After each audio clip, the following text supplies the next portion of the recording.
Hai kalian semua yang ada di sana dan di sini, kembali lagi dengan channel Pemersatu Kompleks yang tentunya tetap nggak ditunggu-tunggu.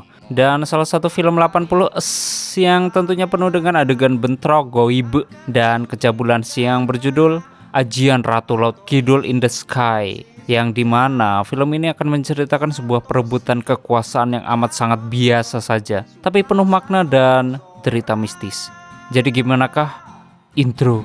Miyabi awasora Hitomi tanaka enokisi Wakabayashi misugi Kotaro haide tetsuya. Selamat datang di channel Zura14 dan selamat menonton. Story diawali oleh suatu desa yang sangat rukun warganya yang dipimpin oleh seorang lurah wanita yang baik hati, dermawan, dan tentunya suka korupsi. Oleh karena itu warga sangat menyukainya dan dia bernama Lestari. Tetapi ada salah satu warganya yang bernama Anggoro yang tidak suka dengan kepemimpinan Lestari. Karena Anggoro adalah lawan politik yang dulu kalah saing pada saat pencalonan lurah. Anggoro sih nggak pakai janji manis dan suci. Akibat kalah dan frustasi, ya seperti pada umumnya lah, Anggoro mendatangi dukung ilmu hitam yang bernama Ki Brojo. Dan Anggoro meminta cara bagaimana menyingkirkan Lestari. Lalu si dukun tersebut memberikan ramuan Seiton luluran Wardah yang namanya Angkitale Wongso dan bedak Gatal Salinci Manyir, yang tentunya berkhasiat karena jasadnya akan terjangkit banyak penyakit. Makanya belilah bila Anda ingin cepat meninggoy. Kejahatan Anggoro diawali dengan menyuruh anak buahnya yaitu Marni dan Bewok untuk membunuh Mbok Resno, yaitu tukang pijat langganan Lestari. Yang kemudian mereka mencegat Marni di tengah jalan waktu akan ke rumah Lestari. Lalu si Kohar mencekik Mbok Resno dengan tali dari belakang agar Marni bisa menggantikan Mbok Resno mengantarkan luluran ke rumah Lestari. Tanpa lama-lama Marni pun ke rumah Lestari dan mengaku sebagai cucu Mbok Reso. Setelah Marni datang, dia memberikan ramuan luluran tersebut. Awalnya Lestari ragu dengan Marni yang mengaku cucu Mbok Reso karena Mbok Reso nggak pernah cerita ke Lestari tentang cucunya. Malamnya Lestari memakai luluran itu dengan meminta adik perempuannya yang cantiknya kebangetan untuk melulurkan dan memijat tubuhnya. Model pakaianmu itu mbok yang sopan toh. Kita harus memberikan contoh yang baik pada masyarakat. Tak lama kemudian adiknya dijemput oleh pacarnya secara tiba-tiba. Cantik kan? Ini dipakai supaya nggak kedinginan. Pulangnya jangan malam-malam ya. Beres mbak. Di sini si Udin datang memberitahu bahwa Mbok Reso sudah meninggal dan mayatnya ditemukan di tengah sawah. Lestari yang kaget bergegas pergi dan membersihkan badannya dari luluran tersebut. Seketika itu, tubuh Lestari gatal-gatal dan membengkak. Lalu seekor ular pun masuk ke dalam mulutnya. Oke, kita balik ke adik perempuannya yang dihadang oleh anak buah Anggoro dan menghajar pacarnya sampai pingsan.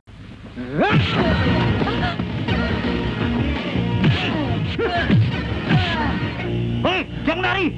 Adik perempuannya tersebut lari dan dikejar oleh anak buah Anggoro.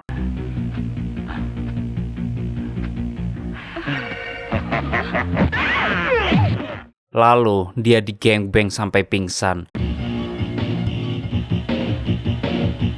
Tapi ada salah satu anak buahnya yang bernama Toha yang dimana iman dia amat cukup kuat soalnya dia disuruh berkimpoi. Dia nggak mau. Lalu Anggoro menyuruh si Kor serta anak buahnya untuk mengumpulkan warga-warga dengan memfitnah adiknya Lestari berbuat zina dengan pacarnya. Sungguh terlalu. Kau tidak usah cemas adikku. Aku rela mengawinimu. Warga pun menangkap dan memotong rambut keduanya sampai gundul serta digiring warga menuju ke rumah Mbak Lestari. Sedangkan Lestari yang badannya semakin parah dan wajah yang menyeramkan, dia didatangi Marni yang memberitahu bahwa dirinya dan adiknya adalah korban dari Anggoro, yang tentunya akan menggantikan kedudukan sebagai lurah. Tak lama kemudian, adik dan pacar adiknya tersebut diseret warga ke hadapan Lestari. Pecat dia! Ganti saja dengan lurah yang baru, setuju? Buka kerudungmu. Di situ warga dikejutkan dengan wajah Lestari yang menyeramkan. Jasadnya telah dijangkit penyakit kotor yang menular. Yang kemudian Lestari diusir oleh warga karena mereka takut penyakit tersebut menular. Tapi sebenarnya warga nggak percaya bahwa Lestari seperti itu dan kayaknya ada yang tidak beres dengan kejadian ini. Akibat kejadian ini, Anggoro langsung diangkat menjadi lurah atas dorongan anak buahnya dan warga pun menyetujui. Sungguh licik sekali. Sedangkan adik Lestari dan pacar adiknya juga diusir oleh warga. Lalu Lestari yang disingkirkan, dia masuk ke hutang. Di sini tuh hidupnya Lestari hancur karena dia melihat adik dan calon adik iparnya mati gantung diri. Lestari yang putus asa, dia pun berniat untuk bunuh diri dan mengakhiri hidupnya dengan terjun ke laut. Namun apa daya, iblis berhendak lain. Bunuh diri adalah perbuatan yang sia-sia. Tiba-tiba muncul Ki Jagasatru yang disuruh Ratu Laut Kidul untuk menolong Lestari. Di sini Lestari diselamatkan dan akan dijadikan manusia super laknat. Nama saya Sumi, Pak. Umur 16 tahun, janda dan punya 3 anak. Duduk. Lanjut ke Anggoro yang didatangi Marni yang menagih janjinya untuk dinikahi. Ajak mereka keluar dulu. Kapan aku kau nikahi? Dan kalau tidak, Marni akan cepu ke warga-warga tentang kejahatan Anggoro. Inikah balasanmu? Aku akan buka rahasia busukmu pada masyarakat. Anggoro yang merasa bahwa Marni sangat berbahaya, dia menyuruh anak buahnya yang bernama Banjar dan Kohar untuk membunuhnya. Malamnya, Banjar dan Kohar pun mendatangi rumah Marni. Lalu mereka berdua membobol pintu rumah Marni dan masuk ke dalamnya. Kohar langsung mencabut kerisnya dan berniat akan menusuk Marni yang lagi tidur. Namun tiba-tiba Marni terbangun. Karena ketahuan, Kohar pun mengajak Marni untuk menemui Anggoro di sebuah bangunan tua. Dan di sini Marni tidak menolaknya. Keduanya pun bergegas ke rumah tua menggunakan motor. Pas sampai di rumah tua, Kohar yang otaknya cabul, dia sempat-sempatnya ingin mengimpoi Marni. Karena Marni menolak, Kohar memberitahu bahwa dia disuruh Pak Anggoro untuk membunuh Marni. Mendengar hal itu, Marni pun langsung lari dan tidak lama kemudian dia pun tertangkap lagi. Yang kemudian dia dilemparkan ke bawah, lalu Kohar mengambil kayu dan melemparkannya sehingga Marni mau diarsek. Di sisi lain, Ki Jagasatru menyembuhkan Lestari dengan menyuruh berendam di telaga. Dan seketika penyakitnya lenyap dan tubuhnya pun kembali ke semula yang cantik mulus serta memancarkan aura-aura kelaknatan duniawi. Teluk Ki Brojo telah kutaklukkan. Yang kemudian Songgo keluar dari mulut Lestari. Namun anehnya, di sini Ki Jagasatru memintanya untuk menelan kembali sebagai senjata pamungkas nantinya. Sedangkan Anggoro yang mempunyai kekuatan, dia pun semakin tak terbendung. Jiwa pucek boy untuk menjadikan perawan atau janda cantik sebagai selirnya atau bahkan wanita simpanannya. Dia memanfaatkan jabatannya untuk mengambil hak-hak dan martabak warga untuk dirinya. Sungguh jahat sekali. Bahkan dia suka menyuruh anak buahnya untuk merampas ke warga-warga yang punya harta, mewah, dan melimpah.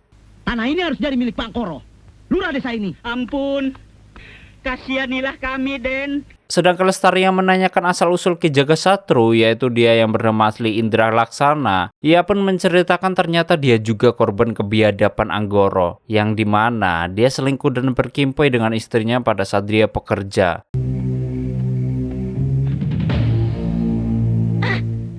Hei laki-laki jahanam, kemari kau. Lalu Indra dibunuh dan jasadnya dicincang dan dibuang ke Laut Kidul. Beruntung Ratu Kidul lah yang menyelamatkannya. Sedangkan untuk menyempurnakan ilmu yang dimiliki Lestari, di sini Lestari harus berkimpoi dengan Ki Jagasatru. Dan hal itu dilakukan agar jasadnya bersatu. Lakukan lagi. Tanpa berlama-lama Lestari pun melakukan perkimpoian duniawi dengan Ki Jagasatru. Dan setelah selesai, Lestari mempunyai kekuatan super hitam. Maaf, ku pinjam ragamu. Untuk membalaskan dendamnya, Lestari masuk ke tubuh Sumi adik ipar si Banjar. Sedangkan Banjar yang melihat tubuh Sumi yang mantap, dia ingin mengelelele adik iparnya yaitu Sumi. Ayo Kang, tunggu apa lagi? Namun tiba-tiba muncul Lestari dan ular keluar dari Lestari yang langsung mematok matanya si Banjar. Sehingga Banjar balik ke lobi dengan mengenaskan. Anggoro, dia mendapat laporan bahwa Banjar mati dipatok ular oleh istri dan adik Banjar. Dia menyangka bahwa yang menyebabkan Banjar meninggal adalah Ki Brojo. Karena ini sudah waktunya. Lalu Anggoro harus menyiapkan gadis perawan untuk tumbalnya. Dan tiba-tiba ada hantu tengkorak yang akan membunuh Anggoro. Tapi ternyata itu hanya cuma halusinasi Anggoro saja. Sedangkan Kohar yang disuruh Anggoro untuk mencari gadis perawan, dia meminta bantuan ke mucikari in the sky, tapi Kohar meminta persenan ke si Mami. Dan Kohar pun dikasih tidur dengan salah satu anak dedek manis, si Mami tentunya. Di sisi lain, Tohaya mendatangi rumah Kohar. Waktu sampai dia dipersilakan masuk dan dibuatkan secangkir kopi giluk serasa kebinasaan. Dan tiba-tiba gelasnya pecah dan muncullah Lestari yang masuk ke tubuh istri Kohar. Dek Toha, tolong bantuin saya. istri Kohar yang sudah dirasuki Lestari. Dia pun meminta Toha untuk melakukan perkimpoian dengannya. Tapi atas iman yang kuat, dia menolaknya karena dia menghargai bahwa dia istri temannya. Tapi tetap, istri Kohar tidak menghiraukannya dan terus meminta Toha untuk melakukan perkimpoian duniawi yang pada akhirnya Aku siap melayanimu. iman Toha pun binasa dan dia sangwe. Sehingga Toha mau melakukan perkimpoian tersebut tapi di tempat lain. Lalu dibawalah Toha ke sebuah rumah tua tempat dulu adik Lestari diperkosa. Mereka pun melakukan perkimpoian duniawi. Kohar yang samar-samar melihat bahwa istrinya dibawa oleh Toha dan dia pun langsung mengikutinya. Tiba-tiba, Kohar mengetahui bahwa istrinya sedang melakukan perkimpoian, lalu tanpa basa-basi, Kohar pun tersulut emosi. Titir lemas, dada nges-ngesan, kepala pusing, kreditan kutang belum dibayar, langsung dia bentrok dengan Toha. Perkelahian pun berlangsung seru dan tidak lama kemudian, si Toha balik ke lobi karena dia dikampak punggungnya dari belakang dengan sangat mengenaskan. Kemudian Kohar pun mencabut kerisnya dan berniat untuk membunuh istrinya. Tiba-tiba muncul Lestari dari tubuh istrinya tersebut. Di situ Kohar memberitahu ke Lestari bahwa dia dan Banjar telah memperkosa adik Lestari. Bahkan mereka digantung di hutan atas perintah Anggoro. Lestari yang sudah geram, dia mengeluarkan ular Orochimaru dari kepalanya, yang kemudian mematok mulut si Kohar sampai meninggoy dengan tubuh yang tersulut api penderitaan. Sungguh terlalu ngantuk. Anggoro yang mendapat laporan dari istri Kohar bahwa penyebab Kohar mati, yaitu dia dibinasakan oleh Lestari. Bahkan dia dibilang bahwa yang akan menolongnya yaitu dukun ilmu hitam yaitu Ki Brojo. Lalu Anggoro memaksa dan membawa anak tirinya yang bernama Darmi dibawa ke Ki Brojo untuk dijadikan tumbalnya. Lalu istri Anggoro mengikuti mereka dari belakang dengan naik mobil yang dibawa Anggoro. Darmi yang menolak, dia tetap dipaksa Anggoro untuk dijadikan tumbal. Darmi takut. Darmi takut. Kamu harus ikut. Ayahmu telah menyerahkan dirimu. Ritual tumbal pun dilakukan. Ki Brojo menancapkan seutas paku ke perutnya. Lalu darah pun keluar dan langsung Ki Brojo meminumnya. Dan tiba-tiba Anggoro dikejutkan kedatangan istrinya dan Anggoro mengeluarkan keris karena dia ingin berniat membunuh istrinya. Tanpa disengaja kerisnya berbalik arah dan menusuk anak tirinya yang kemudian dia meninggoy. Lalu istrinya berniat memukul Anggoro dengan batu. Dan seketika istrinya ditusuk dengan keris yang pada akhirnya istrinya meninggoy di samping mayat anaknya. Tak berselang lama Lestari datang. Di sini Lestari ingin membunuh Ki Brojo. Lalu mereka berdua pun bentrok ilmu gelap dan tentunya penuh dengan dosa. Di sini Ki Brojo yang kewalahan langsung menyeruduk Lestari. Dengan kekuatannya Lestari menjatuhkan batu yang tajam dari atas dan langsung menghantam perut Ki Brojo. Lalu dia pun tewas terbelah dengan wajah yang cukup menyeramkan. Anggoro yang mau kabur langsung dihadang oleh Lestari yang kemudian dipukul lalu terjatuh dan tak bisa bangkit lagi. Lestari yang sudah geram dengan kejahatan yang telah dilakukan Anggoro, dia langsung mengeluarkan senjata laknatnya, yaitu ular kulit bertelur 2 berbisa 9 bulan yang langsung menggigit leher Anggoro. Seketika wajah Anggoro pun langsung menghitam. Lalu muncullah Ki Jagasatru dari tubuh Lestari. Dia pun langsung melemparkan tanduk ke tubuh Anggoro dan seketika itu dia pun tewas dengan tubuh hitam bersisik. Dengan terbalasnya dendam-dendam orang yang telah mencelakai Lestari, ya tamatlah. Orang balas dendamnya udah selesai, heran.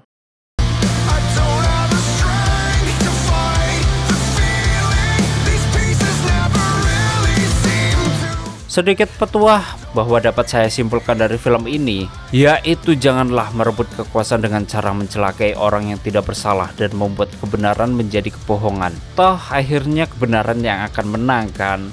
Iya kan? Walaupun dengan jalur setan tentunya. Jadi ingat, tetap di jalan setan. Oke, sip. Mantap. Dan buat kalian yang filmnya ingin diceritakan tulis di komentar. Terima kasih sudah nyimak video ini sampai habis. Terus support channel ini dengan jalan setan. And stay on this my channel. Jangan kemana-mana. Sampai ketemu lagi di video selanjutnya. Bye bye.